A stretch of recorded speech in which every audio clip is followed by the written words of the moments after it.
Y a partir de acá vamos a empezar a charlar un poquito. Vamos primero a hacer una suerte de repaso de lo que vieron con el profe Silvio, ¿sí? El lunes.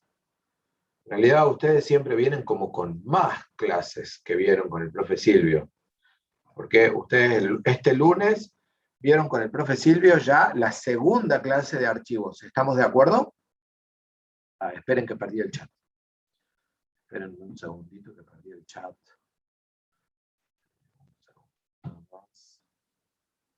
Que me organizo mi pantalla aquí.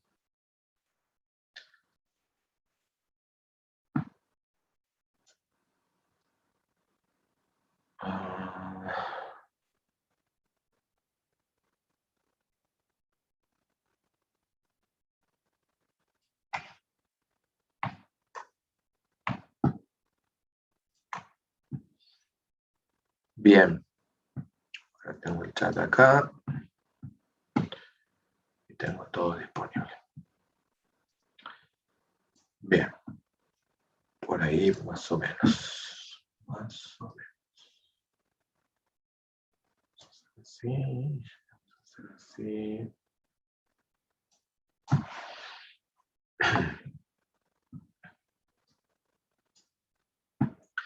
Ahí está. Bueno, entonces, ¿qué particularidad, qué cambió en los programas con lo que vienen viendo con el profe Silvio? Quiero que hoy no los hago programar, pero los hago hablar. O hablen o escriban, prefiero que hablen, pero quiero escucharlos a ustedes. Esta primera parte vamos a hacer un poquito de repaso. No es gigantesca la clase de hoy, pero son cosas bastante interesantes que tenemos para ver. Entonces, quiero que primero repasemos y tengamos bien claro lo que hasta ahora han visto con el profe Silvio, ¿sí? En cuanto a que los programas que ahora escribimos ya no son iguales a los que veníamos escribiendo desde el principio de año. ¿Qué fue lo que cambió?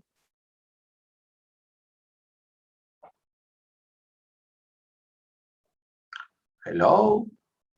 Y que ahora podemos dejar registro, o sea, podemos almacenar datos, digamos. Bien, me parece bueno el aporte. No tenemos que, o sea, en realidad no, voy de vuelta porque quiero ver si está absolutamente clara la idea, pero yo a la vez estoy armando el entorno para poder ver ustedes y ver quién habla. Así que vamos de nuevo, Santiago. A ver, ¿cómo dijiste bien? Creo que ahora con el tema de los archivos podemos leer información y registrar información sin tener que andar dejándolo todo generarla al momento del programa o ese tipo de cosas. Digamos, Bien, eso está bien, pero me gustaría ver si alguien dice más claro qué tenían o qué particularidad tenían los programas que escribíamos desde el principio de año que ahora cambió. Desde ese punto de vista, ¿alguien me contesta algo? Sí, o sea, los datos que cargábamos no se almacenaban. Tipo, teníamos que volver a cargarlos cada vez que los probábamos o editábamos el archivo. Yo creo que un poco lo que dijo Máximo, junto con lo que dijo Fabio, ¿sí? Es la clave. ¿Sí? La clave tiene que ver con que antes trabajábamos en memoria. ¿Y qué quiere decir trabajar en memoria? La memoria existe mientras el programa se está ejecutando. Cuando el programa termina, la memoria no existe más. ¿Sí? Y ahora apareció en esa infraestructura un nuevo jugador, que es la memoria persistente. ¿Sí?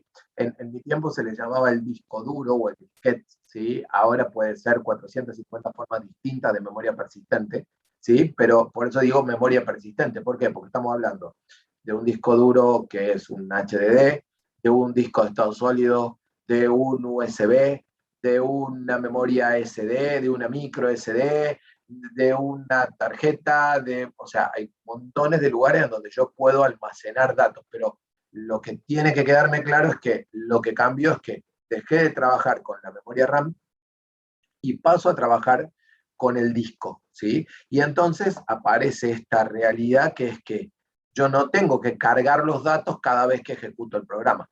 Yo puedo partir de datos que ya existen previamente porque sobreviven a la ejecución de mi programa. ¿Estamos de acuerdo hasta ahí?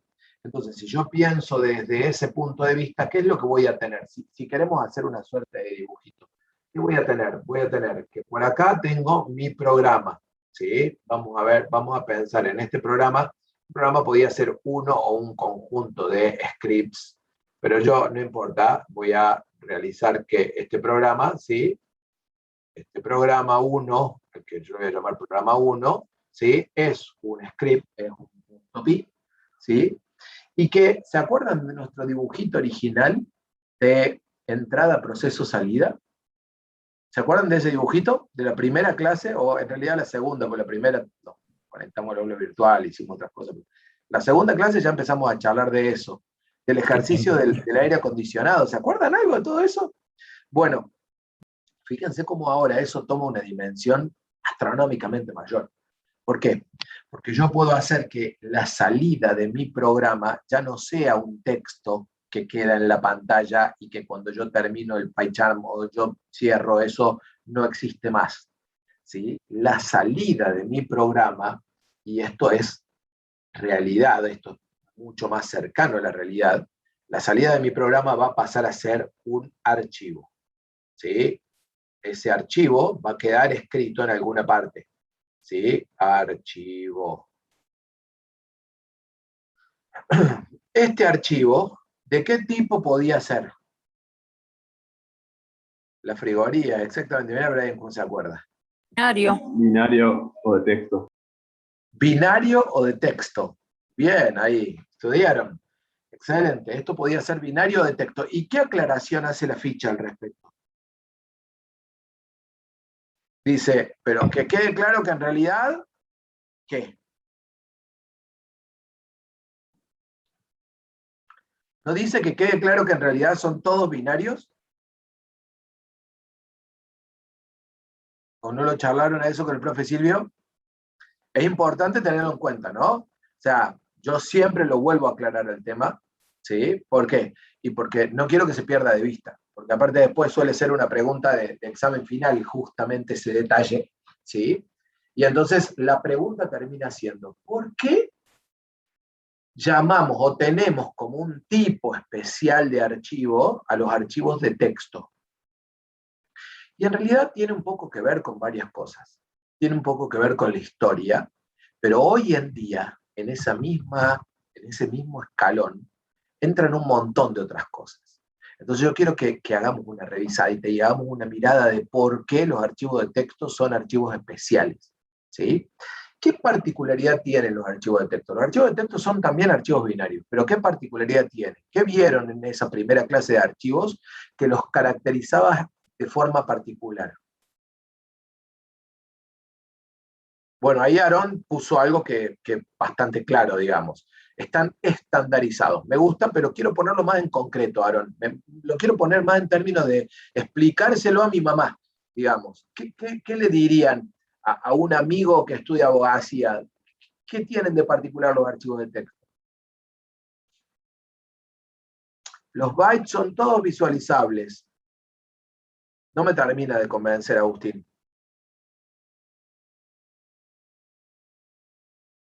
No necesariamente, Juan Cruz. No necesariamente son archivos de bajo nivel. En realidad, son archivos. ¿Sí? Miren, lo que tiene de particular un archivo de texto, ¿sí? Es que adentro del archivo, los bytes van a estar organizados de tal forma que cada 2 bytes yo voy a tener un carácter. ¿Sí? A, B, C. Y en realidad lo de cada 2 bytes es relativo, pero para no hacer lío vamos a poner cada 2 bytes. ¿Sí? Cada 2 bytes voy a tener un carácter. Y que cualquier programa capaz de entender archivos de texto sabe que esto está organizado de esta manera y entonces puede abrir el contenido del archivo y puede ver el texto que está ahí adentro de la misma forma que cualquier otro programa. Entonces, esto de estandarizado que mencionaba Aarón antes, ¿a qué se refiere? A que yo no dependo de un programa para manejar estos archivos, sino que en realidad todos los programas que son capaces de manejar archivos de texto son capaces tanto de escribir en esos archivos como de leer de esos archivos. ¿Sí? ¿Estamos de acuerdo hasta ahí? ¿Se entiende eso? ¿Qué hay del otro lado? O sea, ¿cuál es la alternativa a los archivos de texto, los archivos binarios que dijimos? Pero ¿qué particularidad tienen? ¿Por qué los mencionamos como distintos? A ver, yo les pregunto, ¿un archivo de Word es un archivo de texto?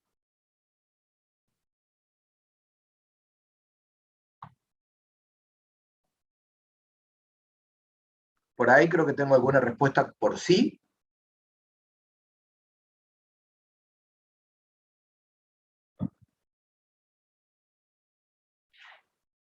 Y por ahí tengo alguna respuesta por no. Me parece perfecto. Es lo que normalmente tiene que pasar. A ver, pensemos. Yo puedo abrir un archivo y la otra. Muy bien, están las tres opciones. ¿Sí? Yo puedo abrir un archivo de Word con el Notepad. La respuesta es no. O sea, como poder puedo. Voy a ver chirimbolos raros. De la misma manera que puedo abrir un MP3 con el Notepad. ¿Sí? O de la misma manera que puedo abrir un JPG con el Notepad. ¿Sí? Y voy a ver chirimbolos raros. Entonces, ¿qué quiere decir eso? Que no es un archivo de texto. ¿Por qué? Porque quiere decir que yo, la forma en la que los bytes están ordenados dentro de ese archivo, no responde directamente a un archivo de texto, tiene una estructura especial. Y entonces, ¿qué diferencia tiene esto con el archivo de texto? Que necesito el programa que lo creó originalmente para poder abrirlo. ¿Sí? Hoy en día, por eso yo decía que esto de que solo los archivos de texto tienen esta suerte de estandarización, hoy en día es mentira. ¿Por qué? Porque si agarramos archivos MP3, tengo un montón de programas que son capaces de manejar MP3. Sin embargo, son considerados archivos binarios. Si agarramos archivos de video, por ejemplo, un MP, tengo un montón de archivos de programas que son capaces de manejar ese tipo de video. ¿Sí?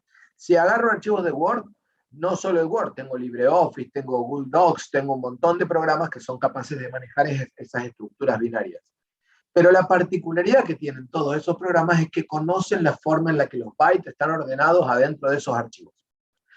Y si vamos al caso, la particularidad de los programas que manejan archivos de texto es la misma. Sí, conocen la manera en la que los bytes están ordenados adentro de esos archivos. Y entonces vuelvo a la misma pregunta al principio. Parece que estamos andando en círculo. ¿Por qué los archivos de texto son mencionados o manejados como diferentes? Porque los archivos de texto han sido tradicionalmente, por mucho tiempo, ¿sí? Los archivos, no los archivos, sino los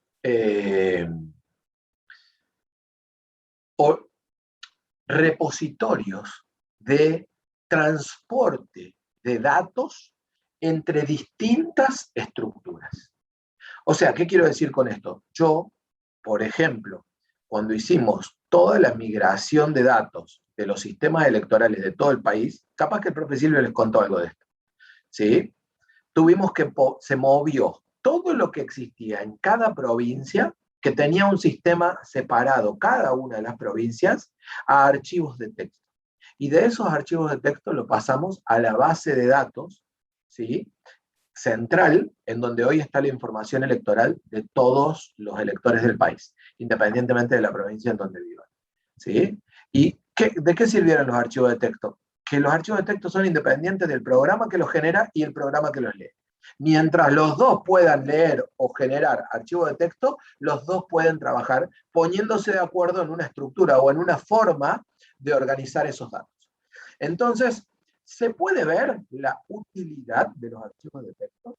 Es fundamental, pero súper fundamental. ¿Sí? Es más, alguno de ustedes capaz que alguna vez nombró, miren, les cuento un caso que por ahí les puede haber tocado.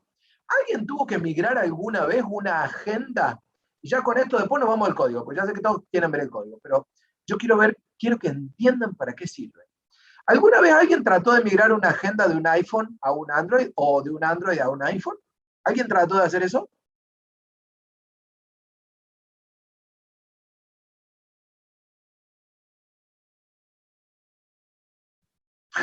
Perdés todo, dice. Francisco dice, perdés todo. Dice.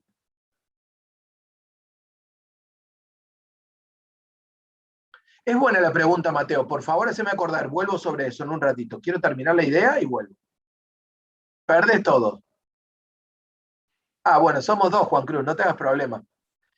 Miren, si uno quiere hacer esa migración se puede hacer. ¿Y qué es lo que hay en el medio? Déjenme un segundo que tengo que ver porque se acaban de ir a hisopar mis hijos. Así que denme un segundo nada más.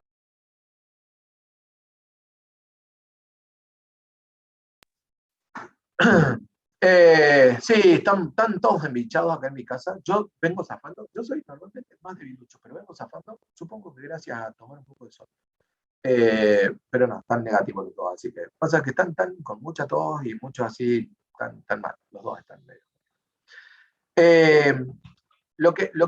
La forma normalmente de pasar los contactos de un teléfono Android a un teléfono Apple, o de un teléfono Apple a un teléfono Android, es generar un archivito de texto, ¿sí? Con una organización que se llama separado por comas, en donde adentro del archivito de texto hay una forma de organizar los datos que vamos a trabajar nosotros la semana que viene, ¿sí? Y esos datos organizados así, después se cargan en la otra plataforma. Fíjense cómo en dos plataformas que parecen completamente distintas, yo puedo hacer una migración entre una plataforma y la otra gracias a los archivos de texto. ¿Sí? Un archivo de texto que no es un TXT, porque en realidad TXT es un tipo de archivo de texto. De hecho, los .pi que ustedes crean con el PyCharm también son archivos de texto. ¿O no les ha pasado que alguno lo hizo con el PyCharm y otro lo abrió con el Visual Studio Code y otro lo abrió con un Notepad, con un bloque de notas directamente? ¿Sí? O sea, el archivo de .py es un archivo de texto, el TXT es un archivo de texto, el CSV es un archivo de texto, o sea, hay un montón de archivos. La mayoría de los códigos fuentes de los lenguajes de programación son archivos de texto, ¿sí? Hay un montón de tipos de archivos de texto, pero todos comparten esta particularidad de que los puedo abrir y modificar con cualquier cosa, ¿sí? Incluso en sistemas operativos como Linux, desde la línea de comandos, o sea, con herramientas desde la línea de comandos, ¿sí? Entonces, entender eso es fundamental, porque tiene que quedarnos la idea de que los archivos de texto son como esta suerte de repositorio de datos universal, y que no va a fallar nunca. Siempre puedo acudir a los archivos de texto como última opción para almacenar cosas y llevarlas a otro lado y volver a trabajarlas. Siempre puedo. Y por eso, para mi forma de verlo, los archivos de texto son más importantes aún que los archivos binarios. Lo que pasa es que, bueno, las materias de la universidad tienen ciertos contenidos obligatorios y en algoritmos estamos obligados a mostrarles a ustedes el trabajo con archivos binarios, pero hoy en día el trabajo con archivos binarios, de la idea de guardar un registro en un archivo, de forma binaria ya no se usa más, porque para eso se usa lo que se llaman bases de datos, que van a ver más adelante en la carrera, ¿sí? Pero lo que sí se sigue usando hasta hoy en día y se sigue trabajando todos los días es con los archivos de texto, ¿sí? ¿Estamos hasta acá entonces? ¿Se entiende la importancia de estos archivos de texto? Entonces, vuelvo a mi pizarra. ¿Qué habíamos dicho? Tenemos este programa 1 que podemos entender como salida de este programa 1, ¿sí? Este archivo de texto. De este archivo ya hemos mencionado que es un archivo de texto, o sea que hoy vamos a trabajar con este archivo como un archivo de texto. ¿Y qué otra cosa conocemos de este archivo? ¿Cómo lo identificamos? ¿Cómo lo conocemos desde el punto de vista del código? ¿Qué tiene el archivo para que lo podamos trabajar?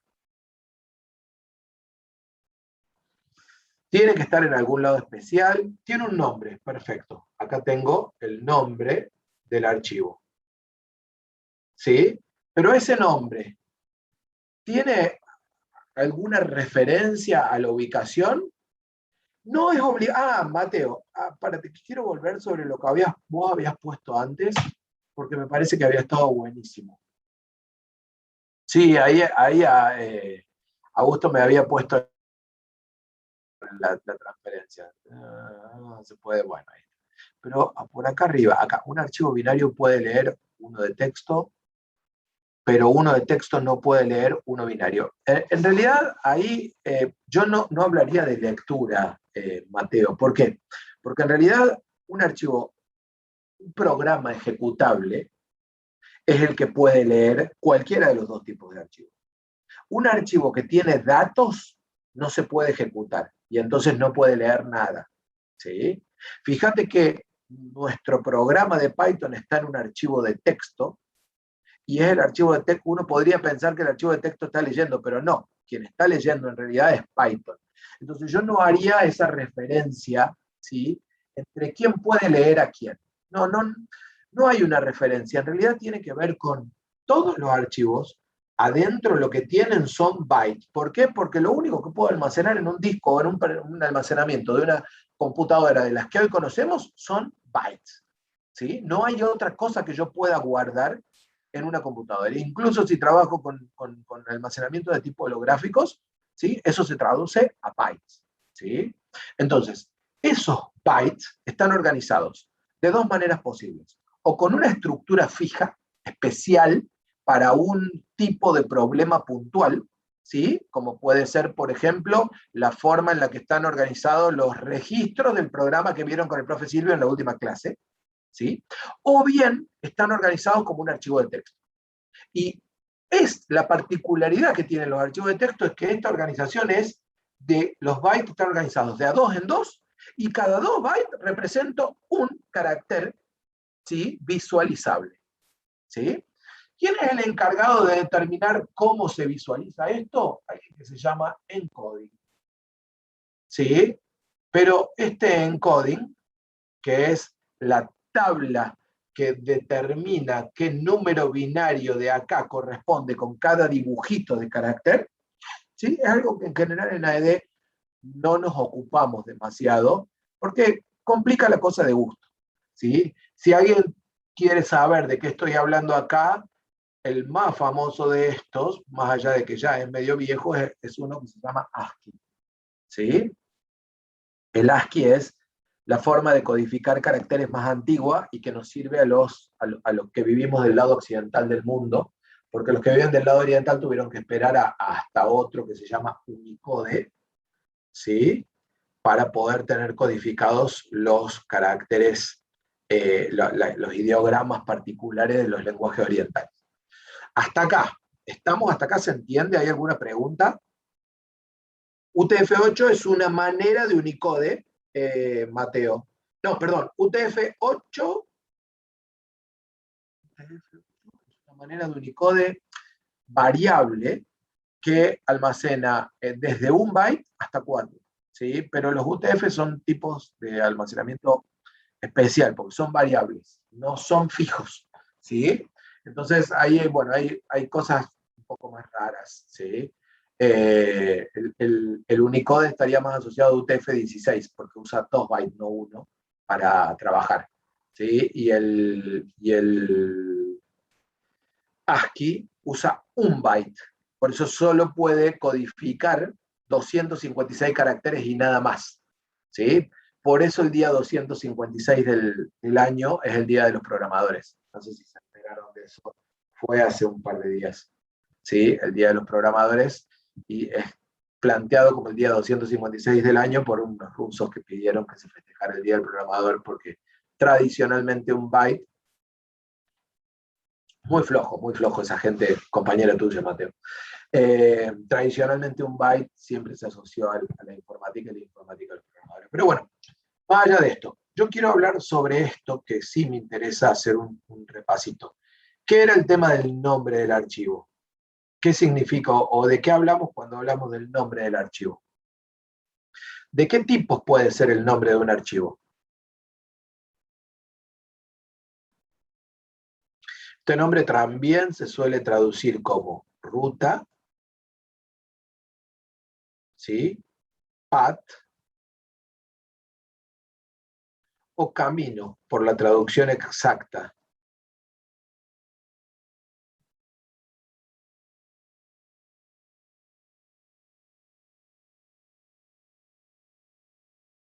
Las letras que lleva al final, no entiendo. El punto que tienen acá, ¿a esto te referís? ¿A eso que sueles decir TXT o lo que sea? Eso es la extensión. Sí, pero tengan en cuenta algo, ¿no? Esta extensión que ustedes mencionan solo tiene sentido práctico en Windows, y en los últimos Windows lo ha perdido también, ¿sí? Es una parte más del nombre. Ustedes tienen que entender que el nombre del archivo es un nombre de archivo. La extensión Es parte del nombre. Simplemente es como un sufijo del nombre. Pero no va a cambiar lo que el archivo es. El archivo es los bytes que tiene adentro. ¿Sí? El contenido del archivo es lo que tenga acá adentro. Esto es el archivo. ¿Sí? La extensión que yo le ponga es parte del identificador. Y fíjense que yo acá el identificador lo transformé en ruta, path o camino. ¿Sí? Y ahora sí, Mateo. Y es porque estos señores de acá son quien me dice dónde está el archivo y cómo hago para acceder.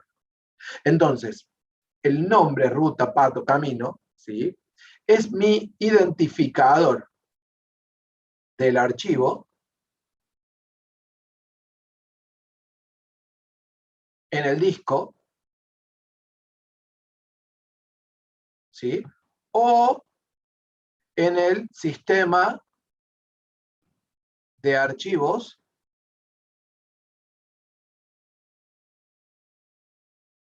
¿sí? Del sistema operativo. Eso es clave. ¿Por qué? Porque uno tiene que entender ¿sí? Que, a ver, en realidad si está en la misma carpeta yo no voy a poner nada especial y solo voy a escribir el nombre, pero también estoy poniendo una ruta. A ver, es bueno el aporte porque nos invita a charlar un par de cosas. ¿Cuáles pueden ser los tipos de ruta o camino? Yo voy a poner la palabra path acá porque es la palabra que normalmente se utiliza. ¿Cuáles son los tipos de path, ruta o camino que existen? ¿Alguien?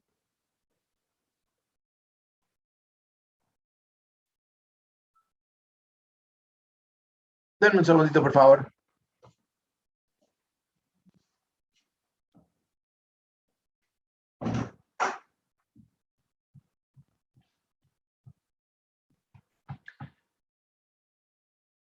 Carpetas y particiones. No. A ver, Santiago. ¿Directorio, profe? No.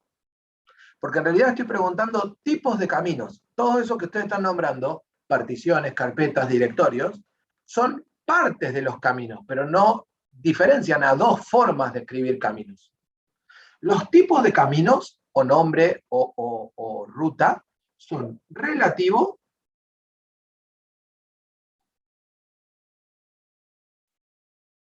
y absoluto.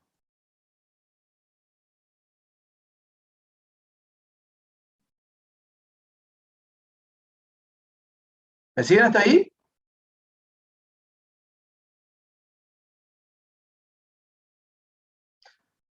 Vamos por parte, dijo Jack.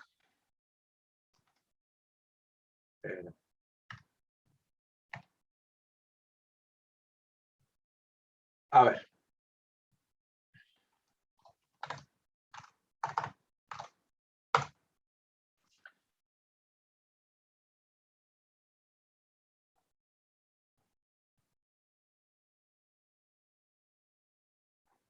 No sé qué es lo que estaba haciendo ahí, no importa. Vamos por parte, dijo Jack. ¿Sí? ¿Qué es un path absoluto? ¿Sí? ¿A qué se refiere un path absoluto? Bien, pero ese path no es de un archivo, Mateo. Ese es un path absoluto, pero de un directorio. Ahora queremos charlar o queremos pensar en path absolutos de archivos. ¿Sí?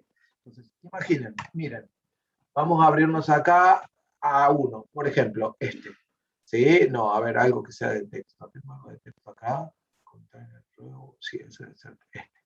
¿Sí? Este es un archivo de texto. ¿Sí? Fíjense que no tiene TXT. No dice TXT. Dice SGAPI YAML. ¿Sí? IML. ¿Sí? Pero si yo tomo esto y me vengo acá y digo, ese es un comando del sistema operativo. Sistema operativo en detalle lo van a ver ustedes el año que viene, ¿no? Así que no se hagan problema por eso. Yo quería, porque no veo. Bueno, no importa. Propiedades, y por acá tengo esto, quería yo.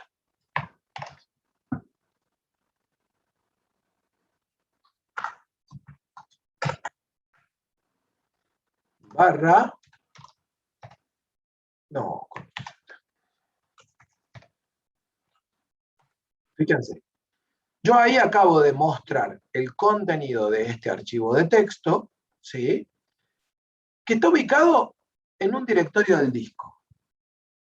Yo, estando parado en donde estoy, mostré el contenido de ese archivo. Y me puedo ir a cualquier otra parte de mi sistema de archivos, de mi sistema operativo, ¿sí? Y vuelvo a mostrar, y siempre voy a mostrar el archivo. Y no importa dónde yo esté ejecutando mi tarea, puedo llegar a ese archivo, ¿sí? ¿Y por qué puedo hacer esto? Porque estoy usando un path, o un camino, o un nombre absoluto. ¿Qué quiere decir esto?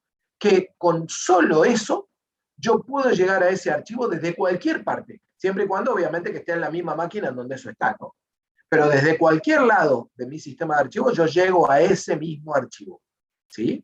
A esto es lo que se llama path absoluto o camino absoluto. ¿Se entiende el concepto de absoluto? Quiere decir, es independiente del lugar en donde yo esté en mi sistema de archivos. ¿Se entiende eso? ¿Sí? ¿Qué particularidad tienen los paths o caminos absolutos cuando estoy en un Windows? Que la primera parte del camino absoluto es lo que alguien por ahí había puesto partición o disco, ¿sí? La primera parte del camino es como la raíz del sistema de archivos. Windows tiene una particularidad, que es que el mismo sistema operativo tiene una raíz del sistema de archivos por cada partición de disco que yo tenga en mi sistema. Yo acá, por ejemplo, tengo dos discos, tengo un disco de estado sólido con una partición, tengo otro disco de estado sólido con otras dos particiones, ¿sí? Y además tengo el Linux montado con otras particiones más. Y entonces, cada una de esas particiones tiene un nombre de unidad, ¿sí? Y si yo agrego una tarjeta SD o un USB o un disco externo, me van a ir apareciendo más nombres de unidad. Y cada uno de esos sistemas tiene su propio nombre de unidad, su propia raíz. Pero yo, desde cualquier directorio, mientras el sistema de archivos esté conectado, puedo llegar a cualquier sistema de archivos, ¿sí? Entonces, esa es la particularidad de los paths absolutos de Windows. Si yo me voy al Linux, yo tengo, ¿sí? Más o menos lo mismo, pero los paths absolutos son un poquito diferentes, ¿sí? Fíjense, yo, por ejemplo, para llegar a esa ubicación, pero viéndola desde Linux, yo voy a tener que poner cd barra, porque todo el sistema de archivos de Linux es un solo sistema de archivos, y tiene una sola raíz, que es esa barra, ¿sí? Y a partir de ahí tendré que poner mnt barra c, ¿sí? Barra C, barra users, barra Philip, barra desktop, barra sgapi, punto iml. No, pasa que estoy haciendo CD. No, el cat, more. Creo que el morciano. ¿Sí? Y ahí tengo el mismo sistema, el mismo archivo de texto, pero viéndolo desde Linux, desde la raíz de Linux, ¿sí? Independiente. Fíjense que en cualquier lado donde yo esté parado y con cualquier aplicativo veo el mismo archivo, ¿sí? Fíjense que acá tengo esto que es el token, tengo esta última parte, o sea, es el mismo archivo. ¿Estamos de acuerdo hasta ahí? Entonces, ¿qué era un path absoluto? ¿Sí? Un path que se construye desde la raíz, ¿sí? O sea, podemos escribir acá, desde la raíz del sistema de archivos.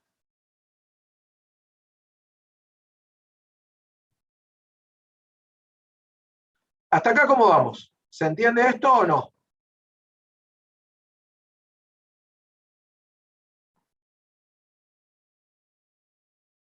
Tengo entendido, primero, yo no tengo una Mac, Juan Cruz, nunca tuve, así que no te puedo ayudar exactamente.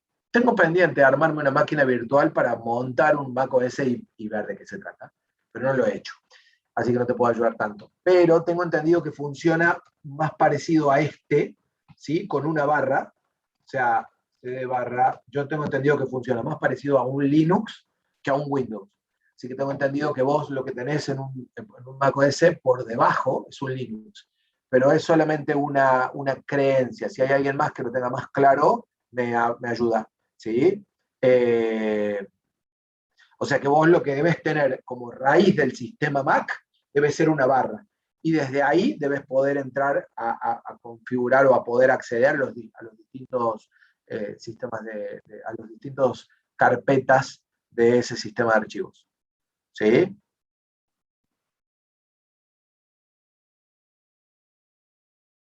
Sí, en todo caso, si vos tenés una Mac, después nos quedamos, o hoy ya me quedo con Santiago, pero en el miércoles, en la clase del miércoles, en todo caso, me compartí la pantalla, me mostrás y ahí lo tratamos de investigar. ¿Sí? Y ahí lo vamos a poder ver. Yo la verdad que no tengo ni he tenido, entonces no. Dale, buenísimo. Y me vas a enseñar un montón, porque yo la verdad que no lo he hecho nunca eso. ¿Sí? Bueno, excelente. Hacemos así. Bien, pero yo voy a esto. ¿Se entiende hasta acá? ¿Se puede ver? ¿Sí? ¿Le hemos sumado un poco al conocimiento de ustedes o no?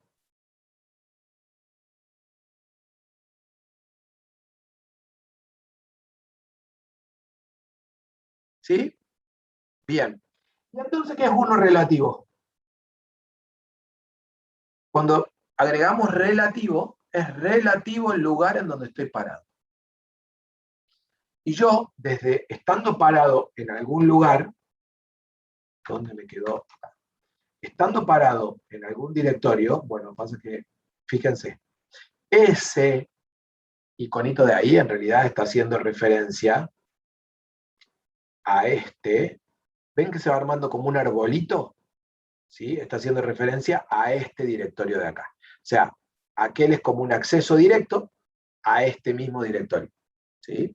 Entonces, cuando yo estoy parado en alguna parte, me voy a ir a uno un poco más fácil. ¿Sí? Me voy a ir a mi disco D, Facu, ¿sí? Grado, AED, ¿sí? Y acá tengo, por ejemplo, fichas, y en la 25 tengo acá adentro tengo el proyectito. ¿Por qué no tengo ahí? Ya me pasó esto ayer, entonces lo tengo por acá.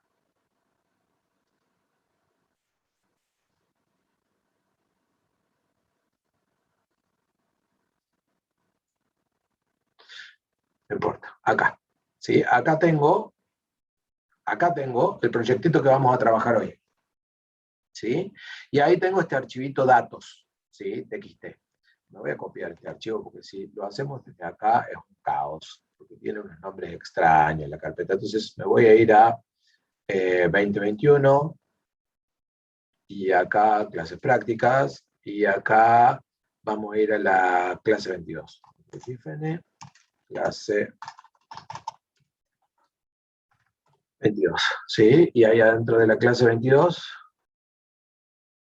vamos a poner ese archivito datos. Entonces, fíjense, me estoy copiando el nombre absoluto del directorio clase 22.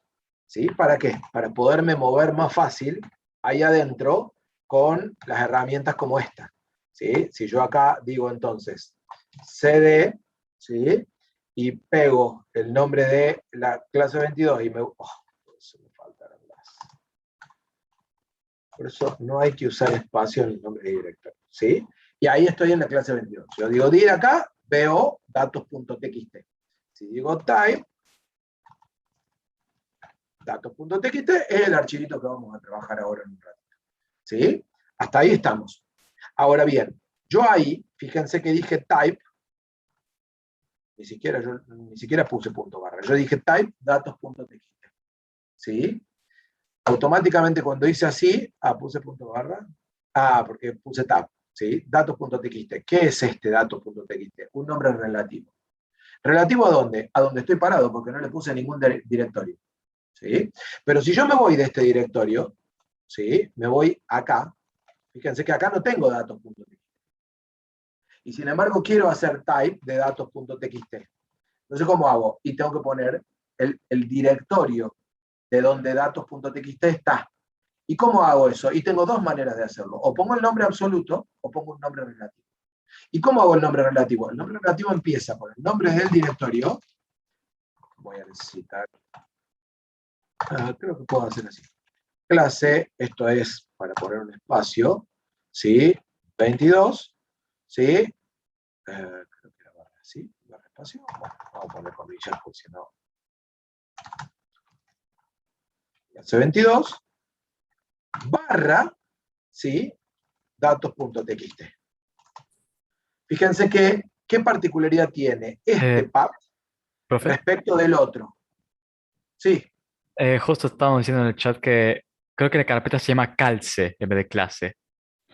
Oh, qué molesto.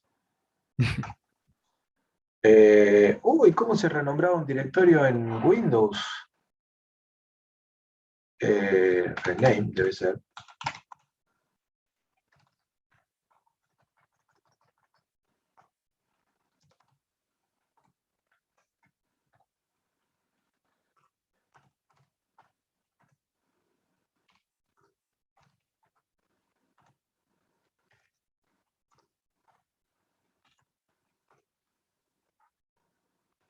Vamos a hacerlo más fácil, así no perdemos tiempo.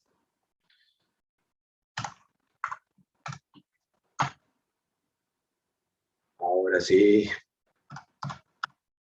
Entonces, dijimos, quiero desde acá, ¿sí? Hacer un type de archivo de datos.txt.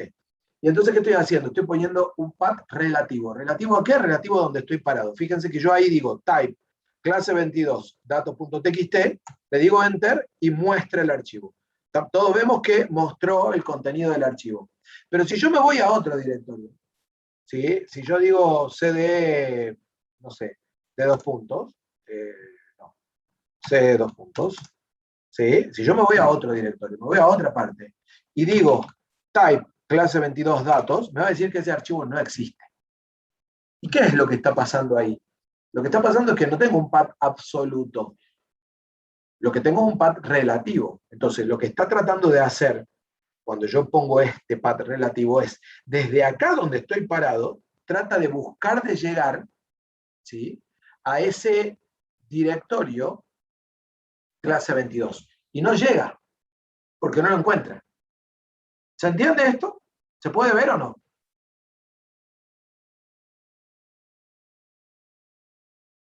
¿Sí o no? ¿Sí? Buenísimo. Entonces, nos quedó claro el tema de path relativo, path absoluto, ¿sí? Desde donde ejecuto.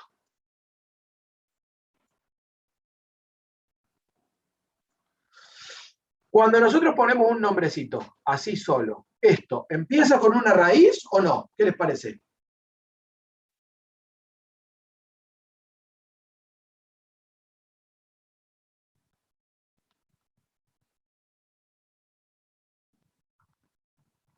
Hello, me dijeron que se había entendido recién.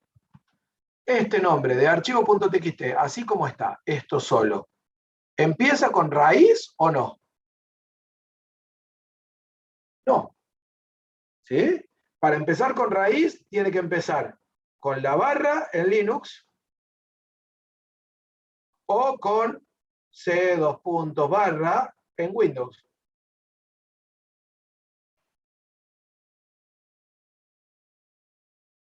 Con lo cual, esto es relativo. ¿Sí? ¿Y relativo a dónde? Y no tiene ningún directorio. Entonces es relativo a donde estoy parado. Pero, ¿por qué me tomé este ratito para explicar el tema de las rutas? Porque los open, ahí entre las comillas, no llevan el nombre del archivo. Llevan la ruta del archivo. Yo le puedo pasar una ruta absoluta o una ruta relativa. Si solo pongo un nombre, solo en ese caso va a ser buscado estrictamente en el directorio en donde estoy parado. ¿Pero por qué? Porque es una ruta relativa que al no tener ningún directorio está apuntando al propio directorio en donde estoy parado. ¿Está claro entonces esto hasta acá?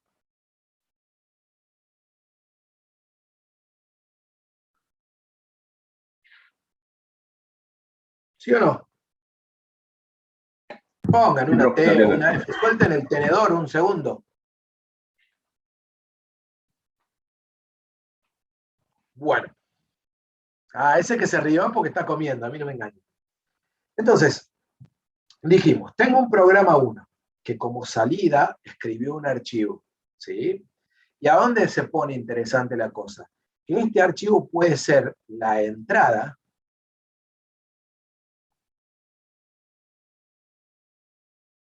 de un programa 2, que es otro programa, ¿sí? Otro .py, otro script, otro programa distinto. Muchos de los ejemplos que acompañan la ficha de archivo de texto hacen estas dos operaciones en el mismo programa. Mi objetivo hoy va a ser justamente cambiar eso, ¿sí? Y cada una de las operaciones dividirla en programas distintos. ¿Por qué? Porque ahí es donde uno empieza a ver de qué me sirve un archivo, ¿sí? Empiezo a ver para qué sirve o qué función cumple un archivo. ¿Estamos de acuerdo? Y fíjense cómo nos cambió ahora el dibujito de entrada, proceso, salida. La entrada habíamos dicho, no, son los datos que pido por teclado. No, gente, en la mayoría de los programas de este tipo, sin interfaz visual de usuario, la entrada es un archivo. Normalmente. O es un archivo o es un parámetro que agrego en el momento de la ejecución. ¿Sí? Pero la entrada no son datos que cargo por teclado. La entrada es un conjunto de datos que normalmente está en un archivo. Y ahora, viendo ese panorama, ¿sí? Entonces estamos muy cerquita de la realidad en un montón de procesos. Santiago, decime. Exacto, Mateo. Lo que acaba de decir es lo que pasa en la realidad. A veces el programa que crea y el programa que consume es el mismo, pero no es obligatorio que sea el mismo. Y esa es la idea. ¿Sí? En los programas que se construyen hoy en día, lo que normalmente pasa es que no es el mismo. ¿Sí? El programa que crea y el programa que consume. Hoy en día se usa esto de dividir, en explosionar en un montón de programas que unidos forman el sistema. ¿Sí? Y bueno, ahí está, ahí Mateo la tiene clarísima. Veo. Pero estamos hasta acá. Santiago, te escucho hablar, pero no te entendí. Pero ha quedado abierto el micrófono. Perdón, sí, se me abrió sin querer. No hay problema, no hay problema. Bueno, estamos hasta acá entonces. Lo que yo quiero que empecemos a charlar es qué pasa para crear y qué pasa para consumir estos archivos de texto. ¿Sí? Y para eso vamos a ir viendo a partir de un ejemplo que es el que acompaña la ficha, pero lo vamos a ir modificando un poquito. El primer ejemplo, la primera versión y absolutamente básica y elemental de construcción de archivos de texto, ¿sí? Yo lo voy a transformar en dos. ¿Sí? Voy a copiar esto acá y vamos a hacer el test 1 productor. ¿Sí? O por ahí la palabra productor no es tan claro. Escritor le vamos a poner. ¿Sí? Y vamos a dejar en ese test 1 escritor solamente la parte que escribe de este programa. ¿Sí? Solamente la parte que escribe de este programa. Y vamos a ver qué tenemos ahí, ¿sí? En esa parte que escribe. ¿Sí? Y este es nuestro programa que escribe. Con Windows Shift S. ¿Sí? Vamos a hacer esto. Este write, lo vamos a poner acá. Vamos a achicar un poquito. ¿Sí? Y vamos a ir a charlar un poco de qué hay alrededor de este primer programa.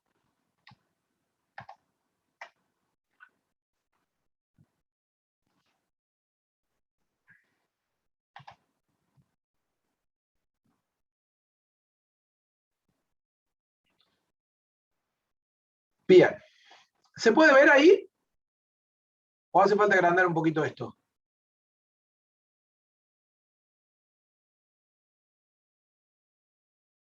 Dale, contéstenme. Se lee, ahí está.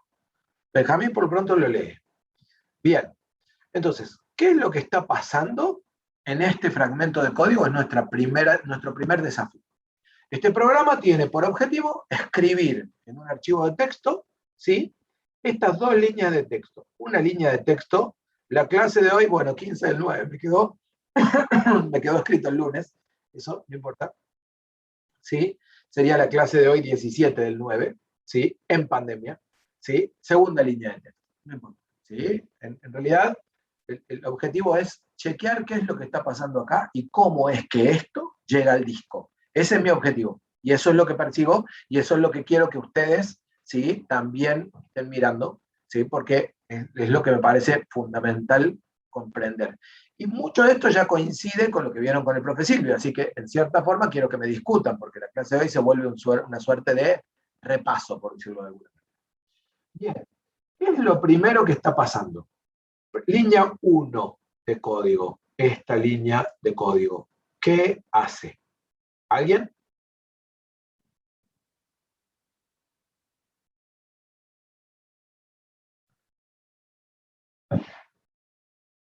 Se ve chiquito. Ah, pero que son pascuatos. Si les pregunté recién si se veía o no se veía. Ahí lo agrando un poco. Y me quedó el 1 en cualquier parte, mirá, qué malos que son conmigo. Me arruinan mis pizarras. ¿Ahí se ve mejor, gente? Bueno, pero capaz que ahí, ¿quién me había dicho que se veía chiquito? Capaz que él no lo estaba viendo bien. Che, seamos un poco solidarios. Ana Paula capaz que no lo estaba viendo bien. ¿Sí? Ahí está. ¿Ahora Ana Paula se ve? No les dé bolilla a todo esto. Buenísimo. Entonces, crea el archivo. Buenísimo. ¿Y qué significa que crea el archivo? ¿Qué es lo que está pasando? A ver, en concreto, ¿qué está pasando? Bien.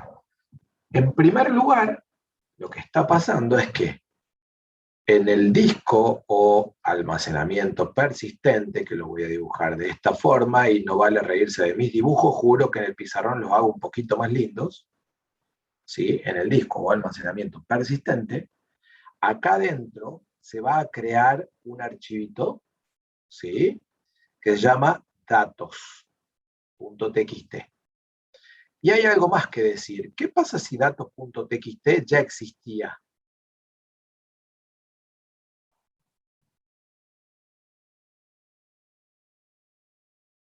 Ah, hoy me van a gastar toda la clase, ¿no? Exactamente, ¿sí? Se borra y se crea de nuevo. En realidad no se borra ni siquiera. Se vuelve a crear con el mismo nombre, con lo cual al pisar el archivo en el sistema de archivos con el nuevo, ¿sí?, el viejo son bytes que quedan libres en el disco. Se reemplaza. Es importante tener en claro eso, ¿sí? Y noten que si ustedes se van a ver el ejemplo, ¿sí?, en el ejemplo que acompaña la ficha, ¿cómo se llamaba esto en el Open? Esta parte de acá, ¿cómo se llamaba? Era ¿qué? El modo, ¿sí? El modo de apertura. Ni siquiera está, ¿sí? En el ejemplo que acompaña la ficha, dice Open Datos TXT, nada más. ¿Por qué? Porque, fíjense, así de preparado está Python para trabajar con archivos de texto. Por defecto, si ustedes no le dicen nada a Python, Python entiende que están tratando de abrir un archivo de texto. Así de enfocado está Python en la utilización de archivos de texto, ¿sí? Entonces, cuando ustedes abren un archivo sin decir nada, Python asume, ¿sí?, archivo de texto. Y es lo mismo que poner W solo, donde estoy diciendo escritura de archivo de texto, solo, o es lo mismo que poner WT, ¿sí? Solo para archivo de texto. Si me olvido de ponerle y me lo reemplaza, perdí todo lo que tenía. Sí, exactamente. ¿Sí? En todo caso, la clase que viene vamos a ver cómo controlar si ya existía. No lo vamos a ver hoy, pero la clase que viene lo vamos a aplicar para controlar si ya existía el archivo o no, ¿sí? Y agregar o pisar, ¿sí? Sí, programar es un peligro siempre, Mateo, ¿sí? Entonces, pero no termina ahí, gente, ¿no? O sea, creo todo lo que ustedes me dijeron, de hecho lo dibujé como ustedes me lo dijeron, ¿sí? En realidad me faltó la S acá, con hambre yo también me como todo, ¿sí? Pero acá está datos.txt, ¿sí? Creado en el disco, ¿sí? En el mismo lugar en donde está mi programa. Pero en realidad, fíjense que este open me está devolviendo algo que, bueno, ya, eso, está devolviendo algo que lo está guardando acá en M. ¿Y eso por qué? ¿Qué es lo que está pasando ahí? Bien, me está devolviendo el handler, pero ¿el handler qué es? ¿Dónde está? ¿Con qué se come?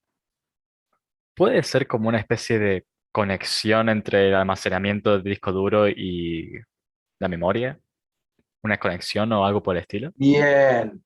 Máximo acaba de dar en la tecla con una de las claves. ¿Sí? Ahora aparece otra parte que hasta ahora no habíamos nombrado, porque hasta ahora solamente habíamos nombrado el disco, ¿sí? Que es la memoria RAM, en donde se está ejecutando mi programa. Esta es la volátil, esta es la que cuando el programa termina, se acaba. ¿Sí? Exacto. Entonces, esa M, ¿en dónde está? Esa M es una variable. ¿Qué pasa con las variables? Las variables están acá, están en mi programa. ¿Sí? Las variables, ¿sí? Son 4 bytes que apuntan a un lugarcito en otra parte de la memoria que se llama heap, bueno, eso lo van a ver más adelante. ¿Sí? Y acá adentro está mi handler, como le llamaron ustedes. ¿Sí? A mí me gusta llamarle buffer, pero eso es relativo eso. ¿Sí? A mí me gusta llamarle buffer, sobre todo cuando hablamos de archivo de texto, y ahora les voy a contar por qué. ¿Sí? Entonces, fíjense que yo con el Open estoy haciendo un montón de cosas. Nada, no estoy haciendo muy poquito, estoy haciendo un montón, porque con el Open yo armé el buffer, conecté ese buffer, ¿sí? Con mi archivo en disco. Tengo un canal de comunicación con mi archivo en disco, ¿sí? En sentido de escritura. ¿Quién maneja este sentido? Y este sentido lo maneja el señor WT, ¿sí? O W. W es el que dice que el sentido va a ser para allá, para escribir. ¿Estamos de acuerdo? ¿Me van siguiendo hasta acá? ¿Sí o no? Y tengo ahí disponible mi archivo, ¿sí? Acá dentro está ese puntero que dice a dónde estoy por escribir. ¿Sí? Y en este momento, ese puntero está apuntando al inicio del archivo. ¿Estamos de acuerdo? ¿Hasta acá alguna pregunta?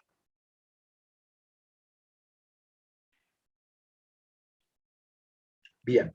Entonces, a partir de ahí empiezan este write. Noten que acá cuando empezamos a trabajar con archivos de texto aparece una primera diferencia fundamental con los archivos binarios. Los archivos binarios, para poder escribir en el archivo, ¿de quién dependían? ¿A quién necesitaban? Hacía falta algo por acá arriba para que pudiéramos usar archivos binarios. ¿Qué no ven acá que con el profe Silvio lo tuvieron que usar siempre cuando trabajaron con archivos? Exacto. No ven a Pickle. ¿Por qué? Porque directamente los archivos de Python están preparados para trabajar con texto y no necesitan de nada extra. Simplemente son capaces de mover y de manejar texto. Y con eso alcanza. ¿Estamos hasta ahí? ¿Se entiende? ¿Sí o no? ¿Sí? ¿Seguro? No están muy convencidos. Fíjense, directamente con el buffer o el handler, como ustedes dijeron, vamos a utilizar el método write. El método write recibe una cadena de caracteres. ¿Sí? Esta cadena que empieza acá y termina acá. Recibe una cadena de caracteres, ¿sí? Sí, estoy seguro que con Silvio vieron directamente binario, pero por eso yo les decía, si estaba claro que la diferencia entre lo que estamos viendo ahora conmigo y lo que vieron con Silvio es que no estamos usando pickle, que acá no estamos diciendo pickle.dump, estamos diciendo directamente m, que es mi archivo, .write. Hasta acá ustedes lo que habían hecho con m era solamente obtenerlo al abrir y después decir close. Y después por ahí usaban el tel, ¿sí? Para obtener los bytes del puntero o el seek para moverlo, pero nada más. ¿Sí? Ahora estamos pidiéndole al M que grabe. Al M le estamos diciendo write, ¿sí? Escribí esta cadena de caracteres en el archivo, ¿sí? El módulo OS, exactamente, el módulo OS o SPOT, y después lo vamos a necesitar ahora en la eléctrica. Por ahora no nos hace falta, ¿sí? Pero acá, entonces, al propio M le decimos que escriba. ¿Que escriba qué? Una cadena de caracteres. ¿Cuál es el camino que sigue esa cadena de caracteres? Esa cadena de caracteres va a ir desde mi código al buffer, ¿sí? Se va a escribir aquí en el buffer, en la memoria del buffer. Y el buffer la va a mandar al archivo para que finalmente esa cadena de caracteres llegue una línea sin acento, plin, plin, plin, hasta el barra n. ¿Estamos de acuerdo? Noten una particularidad, ¿sí? El write no pone un barra n al final. Si yo quiero que cuando termina esta cadena de caracteres en el archivo haya un salto de línea, lo tengo que escribir yo como si lo estuviéramos haciendo en la pantalla del usuario. Yo tengo que agregar el carácter barra n ahí para que en el archivo se salte de línea y pase a tener la siguiente línea. ¿Se entiende lo que estoy diciendo? ¿Se puede ver esto? ¿Sí o no? ¿Sí? Entonces, fíjense cómo tengo una llamada write con una línea, otra llamada write con otra línea, pero este no tiene barra n al final, ¿sí? Con lo cual, si yo acá escribiera otra llamada write, se escribiría a continuación de la palabra texto, no en la siguiente línea, ¿sí? Eso ahora, si quieren, en la prueba lo podemos ver. Y finalmente, ¿qué tengo? Tengo este m.close. Y vean por qué este m.close es fundamental. Fíjense, cuando yo escribí, ¿sí? Esto que yo escribí fue a parar al buffer. Y en algún momento que no manejo yo, el buffer lo va mandando al archivo de texto. Pero esto va más rápido a la memoria que lo que la memoria tarda en escribirlo en el archivo de texto. Entonces, no es automático la escritura en el buffer y la escritura en el archivo de texto. Con lo cual, si yo no uso el close, tengo dos posibles problemas. El primero de los posibles problemas es que si mi programa se llega a cortar, puede que no todo lo que yo escribí en el buffer haya ido a parar al archivo de texto, ¿sí? Y el segundo de los problemas es que hasta que mi programa no termine, el archivo de texto va a quedar ocupado, por decirlo de alguna manera, va a quedar como tomado. No sé si les pasó alguna vez tratar de borrar un archivo y que les diga, el sistema operativo le diga que este archivo está siendo utilizado, ¿sí? Y eso pasa porque alguien lo abrió y no dijo close, ¿sí? Algún programa lo abrió y no hizo close del archivo. Mientras el programa no haga close, el sistema operativo entiende que el archivo está tomado, y mientras está tomado hay otras cosas del sistema operativo que no se pueden hacer. Cuando yo hago close, ¿sí? O sea, la línea del close, esta línea de acá, provoca que este canal de comunicación se corte. Y entonces el archivo queda liberado para que quien lo necesita en el sistema operativo lo pueda usar. ¿Hasta ahí está claro? Otra cosa que suele pasar es que escriben en el mismo programa, hacen los write, pero no ponen close. Y después quieren leer en el mismo programa el mismo archivo y todavía no tiene los datos adentro. Entonces cuando lo van a leer no tiene nada el archivo. Y entonces dicen, la escritura no está funcionando. Y no es que la escritura no está funcionando, es que no hicieron close. ¿Sí? Pero bueno, son detalles, ¿no? O sea, son detalles que hay que tener en cuenta. Siempre un proceso de escritura en un archivo, siempre va a tener tres pasos, ¿sí? ¿Y cuáles son esos tres pasos? Paso 1, abrir el archivo. Paso 2, escribir.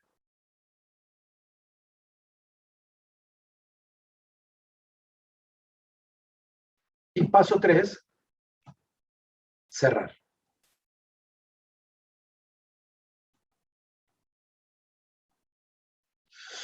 Hasta ahí. ¿Alguna pregunta?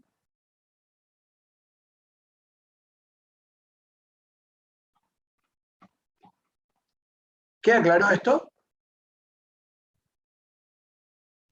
¿Sí? Miren, vamos a probar un poquito esto que dijimos. ¿Sí? Tenemos acá nuestro grabador. Vamos a cambiarle el nombre. Vamos a agregarle a esto, no sé, la fecha de hoy, 2021-09-17. ¿Sí? Para ponerle un nombre, no, ahí, qué pescado. Acá. Para ponerle un nombre distinto y que veamos que realmente lo acabamos de escribir. ¿Sí? Había... buena pregunta. ¿Quién me preguntó eso? Francisco, buena pregunta.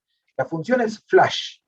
¿Sí? Si yo tuviera un proceso que escribe mucho seguido, ¿sí? Y yo en algún momento quiero descargar todo lo que vengo escribiendo hasta ahora al archivo para asegurarme que al menos hasta ahí se guardó, yo lo que puedo decir en algún punto de acá es decir m.flash.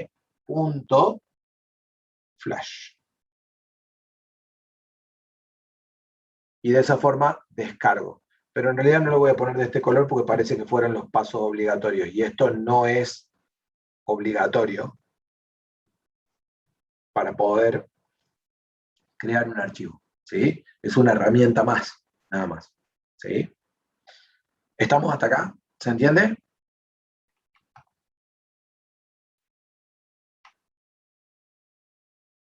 No, el close no apura. El close asegura que todo lo que está en el buffer vaya a parar el archivo y finalmente desengancha el archivo de mi programa. ¿Se entiende, Juan Cruz? Bien. Entonces, vamos a ejecutar. Miren, ejecutamos. Fíjense que se creó acá el datos, el nuevo datos. Fíjense que este dato, si lo abrimos acá, vemos la línea, vemos lo que escribimos, ¿sí? Pero la particularidad, miren, es que yo a ese datos,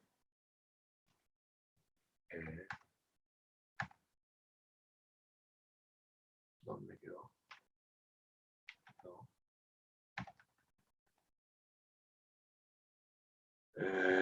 Tengo que tener uno por ahí. Le dije, ¿por qué no lo abrió?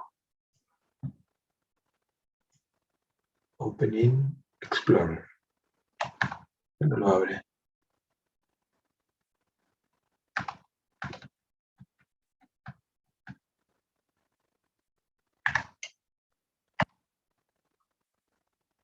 Y acá está, ¿por qué no lo veo? Bueno, no importa. Ahí lo tengo. ¿Sí? Fíjense, la particularidad es que como un archivo de texto yo le puedo decir, por ejemplo, abrilo con el Visual Studio Code. ¿Sí? Y ahí me abrió ese archivo con el Visual Studio Code. ¿Sí? Le puedo decir, abrime el mismo archivo con el bloc de notas. ¿Sí? Con el Notepad++, que es otro programita de editor de todo, de código. Ahí tengo el mismo archivo con el editor de código. Abrime este archivo con el bloc de notas de Windows. ¿Sí? Notepad, ahí está. Y ahí tengo el bloc de notas de Windows. Fíjense como todos estos programas, ¿sí? Y además lo estábamos viendo con el PyCharm. Fíjense que como todos estos programas, ¿sí? Tienen el mismo archivo, están viendo el mismo archivo, ¿sí? Bueno, pasa que muchas de las cosas del trabajo las dejo abiertas porque después es un caos volver a abrir todo, ¿sí? Tienen el mismo archivo, ¿sí? Estoy viendo el mismo archivo e incluso yo hasta podría editarlo. Miren, yo acá podría poner punto. Fíjense que este, por ejemplo, no me dijo nada del punto. Normalmente, porque no lo guardé. Si acá le pongo control S, ¿sí? Este me va a decir que fue editado y lo cambia. Y este normalmente directamente lo editó y lo cambió, ¿sí? Entonces, fíjense cómo esta particularidad de los archivos de texto hace que yo pueda trabajar ese mismo archivo con un montón de herramientas distintas que todas son capaces de manejar archivos de texto. ¿Sí? ¿Qué más? Quería mostrarles el tema del path relativo. Fíjense que en el proyecto yo tengo una carpeta datos. ¿La ven ahí? ¿Ven? ¿Datos? Ahí. ¿Sí? Fíjense qué pasa si yo me vengo al test 1 escritor y en lugar de decir que abra datos, pero barra datos. ¿Sí? O sea, voy a abrir un datos barra datos, ¿sí? Otro archivo distinto. ¿sí? Ejecuto ahora, y le vamos a sacar este barra n, para ver un poquito qué es lo que pasa. Ejecuto ahora, ¿sí? Ejecutó y fíjense que ahí se creó el datos, el mismo dato, pero ahora adentro del directorio datos. ¿Sí? Y si abro vamos a ver que todo el texto se escribió sin salto de línea. ¿Por qué? Fíjense que ahí comprobamos lo que habíamos dicho, de que el barra n lo tengo que escribir yo. ¿Sí? ¿Estamos de acuerdo? O sea, ahí se queda en evidencia. ¿Sí? Y también podríamos plantear un path absoluto. ¿Sí? Podríamos decir, por ejemplo, que este archivo se escriba en d:/datos. ¿Sí? Lo ejecutamos y acá no aparece nada nuevo, pero si yo me voy a d:/, si yo me voy al disco D, ahí abajo tengo datos. Ahí se creó datos en otra parte de mi sistema. ¿Qué es lo único que tiene que pasar para que yo lo pueda escribir en algún lado? Que tenga permiso para escribir ahí. Eso es lo único que sí no voy a poder evitar. Si yo no tengo permiso para escribir en ese directorio, no me va a dejar escribir el archivo en ese directorio. ¿Estamos de acuerdo hasta acá? ¿Sí o no?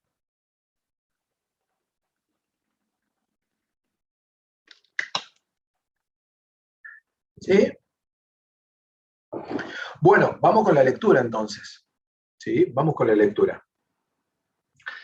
Me voy a ir de nuevo al T01 que teníamos por acá. ¿Sí? Y en este T01 teníamos leer líneas. ¿Sí? Miren, hay acá una función que se llama leer todo. ¿Sí?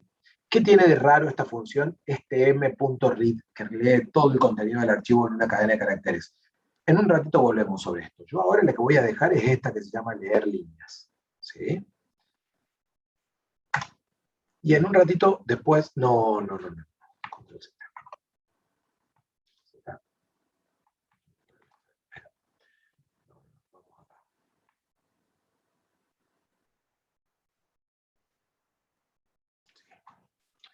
Y vamos a hacer el T01, leer líneas. Entonces vamos a dejar en este programa solamente la lectura por líneas. Leer todo dijimos que no. Y de acá para abajo tampoco.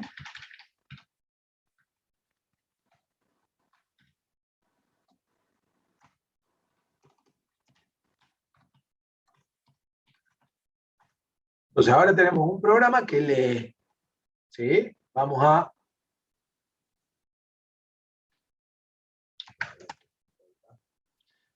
Voy a capturar esto. Y vamos a revisar qué es lo que está pasando del otro lado, pero ahora con la lectura. ¿Sí?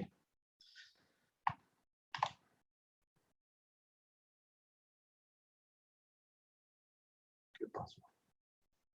Ahí está.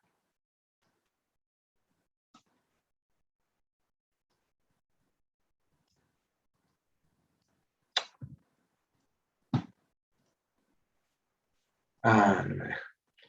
Vamos a hacer así para que se vea un poco más. ¿Se ve ahí, Ana Paula? ¿Se llega a ver? Buenísimo. Bueno, entonces, seguimos. ¿Cómo sigue la historia ahora? ¿Sí? A ver si lo puedo agrandar un poquito más. Total, se pisa un poquito ahí, pero no importa. Voy a agrandar un poco más y vamos a ponerlo ahí. Total, bueno, no vemos el if _, pero saben ustedes que está ahí abajo. ¿Sí? Así que con esto me alcanza. ¿Sí? Vamos. Entonces, ahí se ve un poco mejor. ¿Sí? ¿Cómo sigue la historia? Fíjense que la historia viene parecida. ¿Sí? La historia viene parecida desde el punto de vista que tenemos nuevamente como primera tarea, ¿sí?, la apertura del archivo. ¿Sí? De nuevo tengo acá mi datos txt. En realidad tengo que cambiar esto por después en la prueba lo cambiamos, tengo que cambiar esto por el nombre. ¿Sí? Acá no lo habíamos cambiado, así que me va a quedar bien el pizarrón. Tengo acá de nuevo esto, pero ¿qué había que hacer antes de esto en un proceso de lectura? ¿Cuál era el primer paso siempre en un proceso de lectura?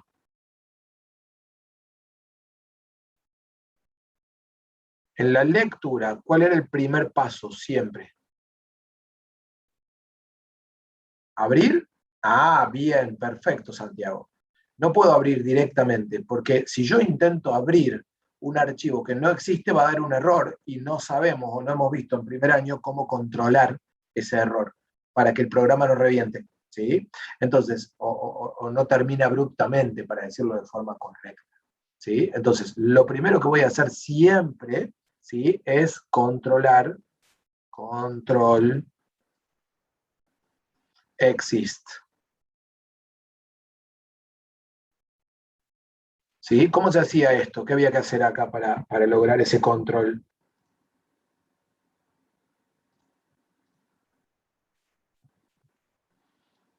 No, esto no va a funcionar. Import. El OSPath, si no me equivoco. Exacto. Import os.path. ¿Sí? Y acá, antes de esto, chequear qué.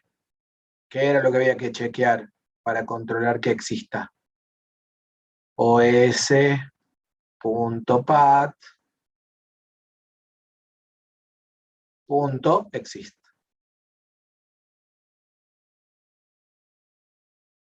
Con el nombre o ruta del archivo.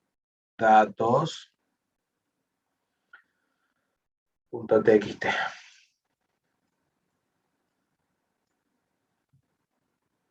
¿Estamos hasta ahí? ¿Sí? Entonces, primer paso, controlar que existe. ¿Sí? Hecho el control, hago el open con el modo de lectura. ¿Qué hace esto? Esto de nuevo va a crear, pero ahora en otro bloque de RAM, de este otro programa, ¿sí?, voy a tener mi M aquí, ¿sí?, que apunta al buffer.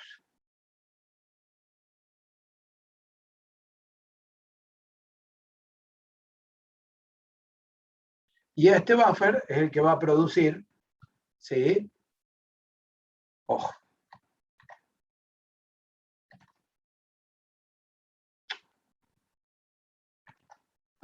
Este buffer es el que va a producir este canal de comunicación desde el archivo, ¿sí?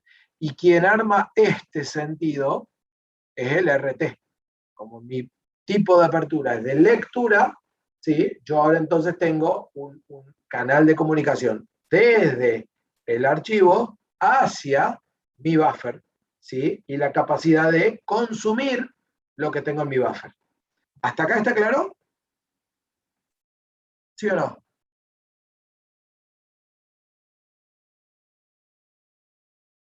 ¿Sí? Bien. Entonces, seguimos.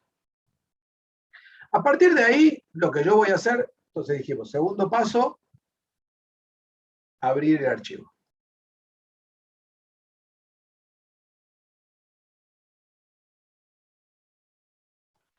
A partir de acá lo que yo tengo que hacer es consumir, ¿sí? Ahí es donde en el ejemplo, en el primer ejemplo que veíamos aquí, ¿sí?, en el T01, teníamos un primer ejemplo en donde decía leer todo. Y teníamos con la M un método que es read. Y esto me devuelve todo el contenido del archivo a una cadena de caracteres. ¿Sí? ¿Qué pasa? Eso está bueno si yo tengo archivos chiquitos. Si yo tengo poquito de texto. ¿Sí? Los archivos que, por ejemplo, con los que trabajamos en la migración de los datos del sistema electoral, había archivos que tenían 2 gigas de texto, ¿sí? Y de hecho estaban cortados en archivos de 2 gigas, en varias partes de archivos de 2 gigas, porque el sistema anterior no soportaba archivos más grandes que 2 gigas. Pero en realidad había historiales que tenían 6 partes de 2 gigas, o sea, tenían 12 gigas. El archivo completo era de 12 gigas. ¿Sí? Imaginen que si ustedes quisieran leer con read, ¿sí? Con read, como lo estamos viendo acá, un archivo de 12 gigas, necesitarían una variable en la memoria de 12 gigas para poder hacer esa lectura. ¿Se entiende eso? Entonces, la opción de leer todo a la vez, y no es una opción muy potable. No es una opción que podamos aplicar. ¿Sí? El método para leer todo existe, pero solo tenemos que tener una muy segura y absoluta certeza de que lo que estamos leyendo es algo muy chiquito, ¿sí? Y que lo puedo poner en una variable y lo puedo trabajar en una variable y me sirve para trabajarlo todo junto en una sola variable. ¿Estamos de acuerdo hasta ahí? ¿Se entiende eso? ¿Sí o no?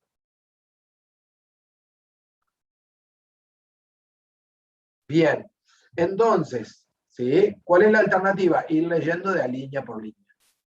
Para leer de línea por línea, noten que hay otra alternativa que está por acá abajo, que es lista de líneas. El read lee todo como una cadena de caracteres. Y el read lines lee todas las líneas como un vector de cadenas de caracteres. Pero los dos son iguales. Los dos me levantan todo el archivo a la memoria RAM. Por lo tanto, los dos son alternativas que normalmente no voy a usar cuando trabajo con archivos de texto reales.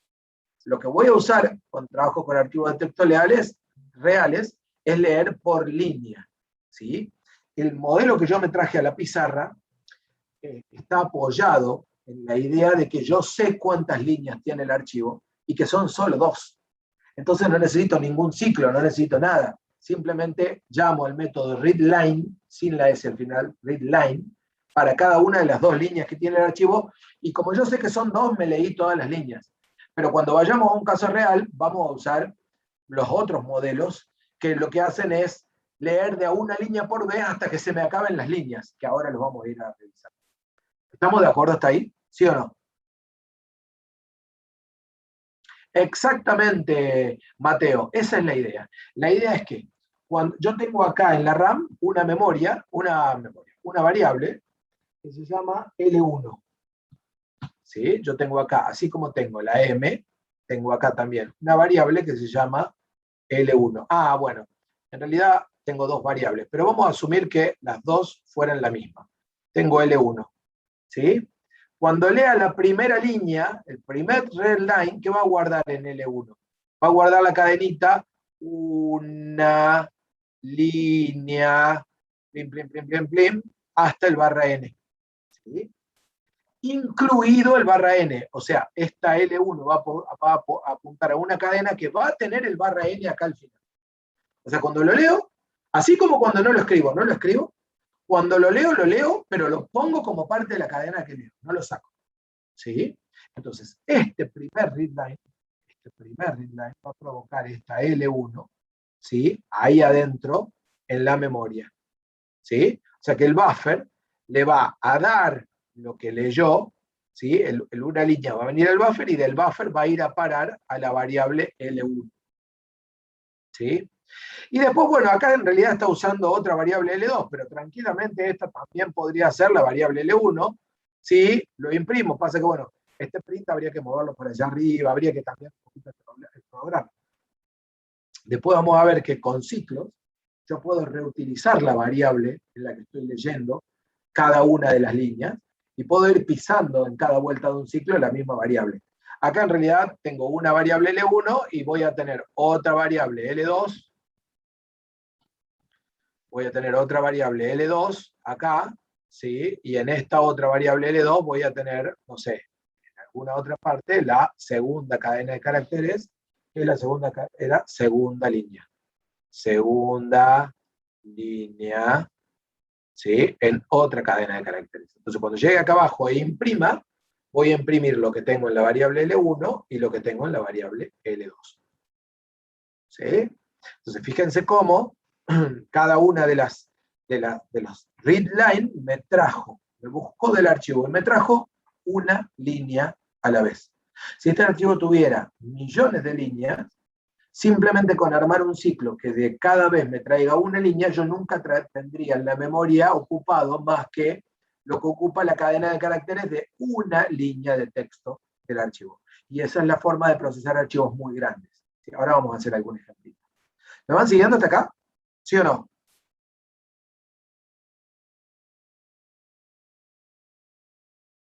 Readline retorna un string, una línea. Readlines retorna un vector de string, en donde cada posición es una línea. Y read retorna también string, pero un string con todo el contenido, ¿sí? Como una cadena de caracteres de todo el archivo. ¿Estamos hasta ahí? ¿Sí o no? ¿Sí? ¿Está claro? Y nuevamente, bueno, si vamos a los pasos, el tercer paso acá sería leer líneas.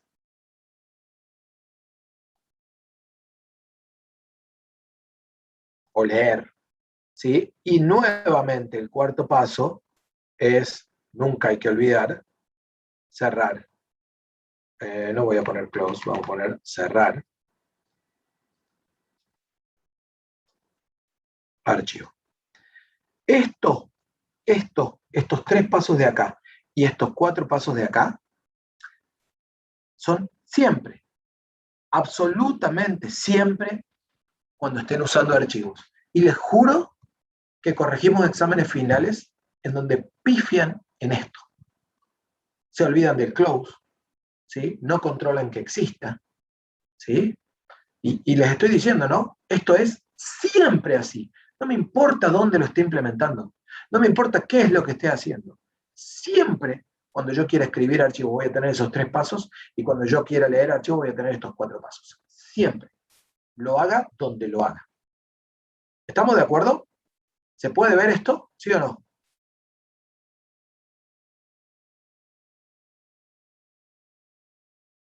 Si pongo print L1, L2, ¿sí? Lo va a mostrar, sí, lo va a mostrar, va a mostrar exactamente lo mismo. Solamente que antes de la barra, antes de la primera letra del L2 va a dejar un espacio. O sea, la segunda línea te la va a poner un espacio después, porque te agrega el separator, que es un espacio del print, ahí. ¿Sí? Entonces no te va a poner estrictamente como lo veías en el archivo, pero casi. ¿Sí? Eso es. Bien. Me vuelvo un ratito al código porque hay un tema más que quiero que veamos antes de pasar a ver otro ejemplo. ¿Sí? Bueno, en este nos había quedado así, pero me vuelvo al test 01. ¿Sí? En el test 01 teníamos, ¿sí? Lectura controlada, ¿sí? Y lectura con iterador. ¿Sí? Lectura controlada es hacer más o menos lo que han hecho con el profe Silvio cuando quisieron leer muchas cosas que habían guardado en un archivo binario, todas juntas. Solo que como estamos trabajando con archivos de texto, de nuevo la cosa se pone más fácil. No necesito el tel y el get size y todo eso que hay que hacer para leer archivos binarios, sino que simplemente en cada vuelta llamo a readline, y cuando el line que viene vacío, ¿sí? Sin absolutamente nada adentro, terminó el archivo. ¿Sí? ¿Estamos de acuerdo? ¿O no estamos de acuerdo?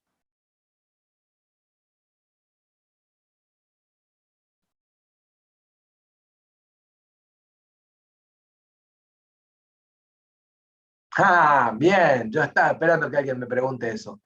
Ustedes me dicen que en un archivo, ¿sí? Por ejemplo, el datos que creamos hoy, que era datos-2021-0917, ¿sí? En ese archivito, que lo tengo abierto por acá, ¿sí? Yo acá podría decir, mirá, podría decir así, ¿qué pasa con estas dos líneas que parecieran estar vacías? ¿Sí? Es más, lo voy a grabar para que lo veamos andando. ¿Sí? ¿Qué pasa con esas dos líneas? En realidad, lo que está pasando con esas dos líneas, si yo hago readline y readline, obviamente que me va a mostrar esta y esta que está vacía. Pero si yo me voy a la lectura controlada, si yo me voy a la lectura controlada, ¿sí? Fíjense que cuando yo leo, la línea que leo no está vacía, no tiene comilla, comilla. Lo que tiene es esto adentro, porque tiene el barra n. Entonces no es vacía la línea, Lo que pasa es que hay un barra n, ¿sí? Ahí alguien ya lo había contestado, más rápido que yo, ¿sí? Entonces, cuando yo tengo una línea que está completamente vacía, que no trajo absolutamente nada, es porque ya no hubo más nada para leer. Y si no hay más nada para leer, puedo cortar la lectura, ¿sí? Entonces, fíjense cómo este while de acá es un while true, ¿sí? Pero si en algún momento viene una línea vacía, digo break, ¿sí? Y este pedacito de código de acá, ¿qué es lo que está haciendo? Como yo lo que quiero es el contenido de la línea, esto lo vamos a ver en detalle en la clase que viene, ¿sí? ¿Por qué quiero sacarle el barra n a la línea? Como lo que yo quiero es el contenido de la línea, ¿sí? Y no el barra n que tiene al final, le saco el barra n, ¿sí? ¿Cómo le saco? Y estoy haciendo una subcadena menos el último elemento, ¿sí? Eso es lo que dice este pedacito de código de acá, dice, dame de esta cadena como un vector de caracteres, ¿sí? Todos los caracteres menos el último. Eso es lo que está haciendo este pedacito de corte aquí. ¿Estamos de acuerdo? ¿Sí o no?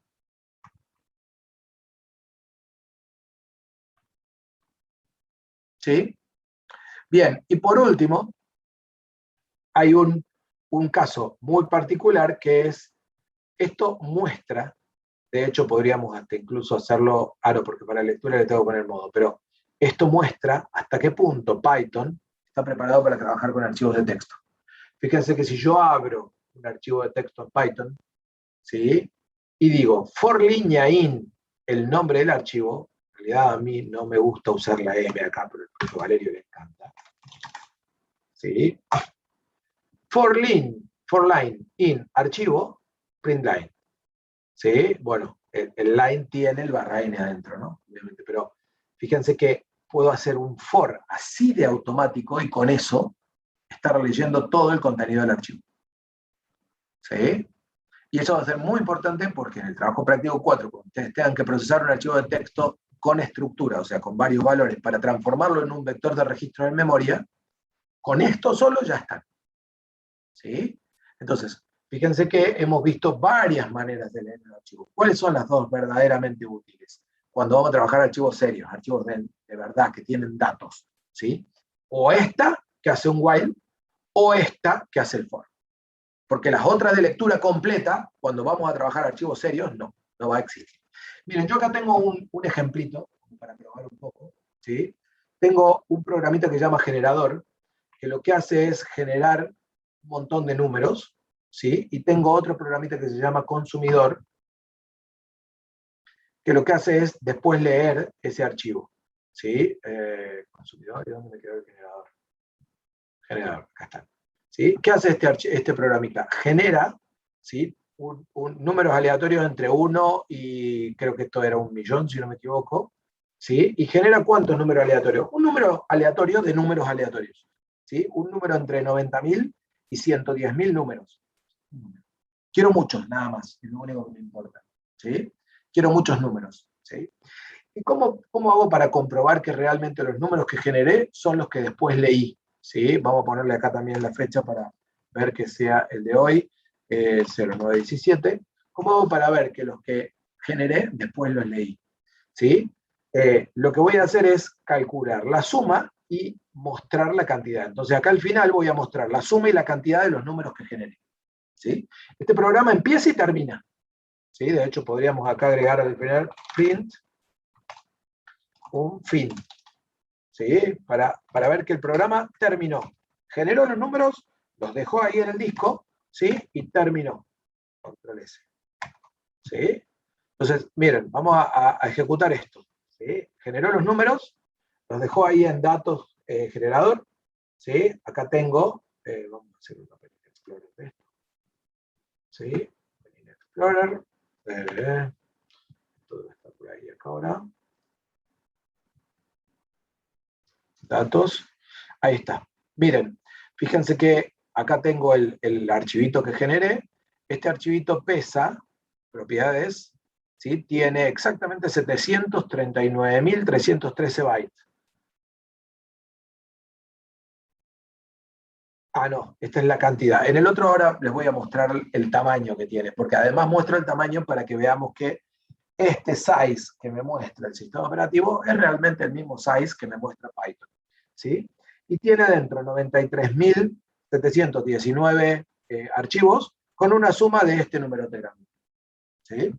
Acá, fíjense que no hice nada nuevo. Abrí el archivo con el WT, ¿sí?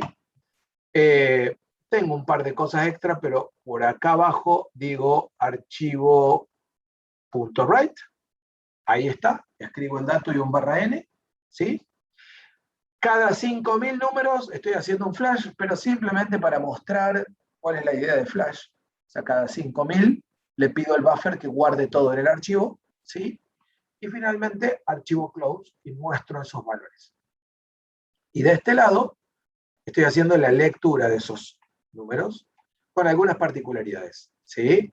Tengo el nombre, vamos a poner el nombre bien, porque si no va a ser cualquier cosa esto, 2021 0917, ¿sí? Tengo el nombre del archivo. Primero que nada, chequeo que el archivo exista. Si no existe, termino el programa, ¿sí? Abro el archivo para lectura, cantidad lo pongo en 0, suma lo pongo en 0, tomo el tamaño del archivo y lo muestro. Eso para compararlo con lo que me decía el sistema operativo, ¿sí? Ahora lo vamos a ver. Y después, con un for línea en archivo, le saco el /n, lo transformo en un entero y lo sumo y lo cuento. Y finalmente muestro nuevamente la cantidad, ¿sí? Y la suma. Voy a hacer un pin, voy a pinear, voy a pinear este. Voy a hacer un pin de este para que no se me vaya, ¿sí? Y vamos a ejecutar este acá. ¿Sí? Entonces tengo el generador ahí con los 93.719 números, ¿sí? Y acá tengo el consumidor que leyó 93.719. Fíjense que el consumidor me dice que el archivo tiene 739.313 bytes, y si nos vamos un poquito a lo que nos decían las propiedades del archivo del sistema operativo, 739.313 bytes. ¿Sí? Este numerito de acá abajo es cuántos bloques de disco ocupa el archivo en base a la fragmentación que tiene. ¿Sí? Siempre este numerito de acá abajo va a ser un poquito más grande que la verdadera ocupación del numerito de ahí arriba. ¿Sí? Entonces, acabo de abrir el mismo archivo que generé, ahí estoy comprobando que el tamaño que me da Python es el mismo que tiene el archivo en el sistema operativo, que los números que leí son los mismos, y lo único que nos quedaría por comprobar es que este numerote, que es la suma, sea igual a este, y acá que tengo 46, 854, 457, 629. ¿Sí? 46, 854, 457, 629. La misma suma. ¿Sí? Con lo cual, hemos generado un archivo más grande, ¿sí?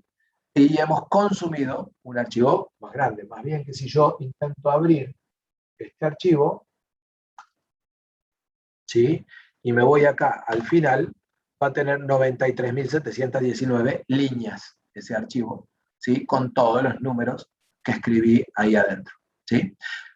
13 horas 57 minutos, ¿sí? Muchísimas gracias por estar ahí del otro lado. No sé si queda alguna pregunta. Terminé mi clase de hoy, ¿sí? Justo a tiempo, pero la terminé. Así que si alguno tiene que ir, ya están libres, y si alguno tiene alguna pregunta o alguna consulta, estoy disponible para contestar, ¿sí? Porque bueno, terminé y no di lugar a consultas.